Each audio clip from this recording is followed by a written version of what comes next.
1971 में भी जब युद्ध छिड़ा था तो अमेरिका ने कहा था कि हम बे ऑफ बंगाल में अपना 7वां बेड़ा भेज रहे हैं. We will deploy the 7th fleet.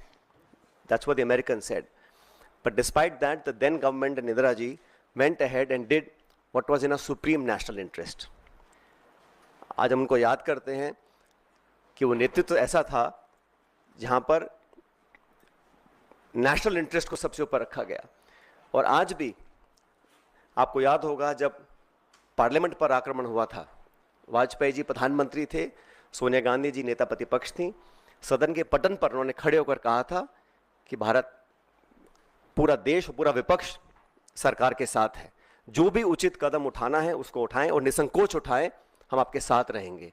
उन्हीं परंपराओं को कायम रखते हुए प्रमुख विपक्षी दल कांग्रेस पार्टी और तमाम दलों ने, चाहे वो खरगे जी हों, राहुल गांधी जी हों, हम सब ने सरकार को पूरा समर्थन दिया था. लेकिन इस प्रकार जो सीज फायर की घोषणा अमेरिकी राष्ट्रपति करते हैं, कुछ घंटे के बाद उसको वेरीफाई पाकिस्तान और इंडिया करते हैं, तो कहीं ना कहीं इस कश्मीर मुद्दे पर भी जो स्टेटमेंट्स आए अमेरिका की तरफ से,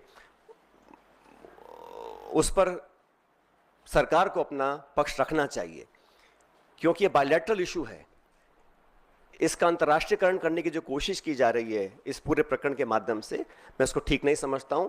एक विशेष सत्र पार्लियामेंट का बुलाना चाहिए और कम से कम 1994 का जो रेजोल्यूशन था उसको दोबारा अडॉप्ट करें और देश के सामने स्पष्ट तरीके से कहा जाए कि no third party involvement will be accepted. It is a bilateral issue and it is India's and Pakistan issue and no country including America should have a space to intervene in a bilateral issue. अब तक हमारे पिछले कई दशकों की जो foreign policy थी, जो स्टेटेड पॉलिसी थी, वो बड़ी स्पष्ट थी. उसमें कहीं मीडिएशन का, नेगोशिएशंस का, थर्ड पार्टी इन्वॉल्वमेंट का कोई स्कोप ही नहीं था, चाहे कोई प्रधानमंत्री हो, कोई सरकार हो. लेकिन जो अमेरिका का स्टेटमेंट आया है उस पर इन सारी चीज़ों के ऊपर एक सवाल उठना लाजमी बनता है. इसलिए मैं इतना अपील करूंगा कि ऑल पार्टी मीटिंग सरकार को बुलानी चाहिए तुरंत प्रभाव से.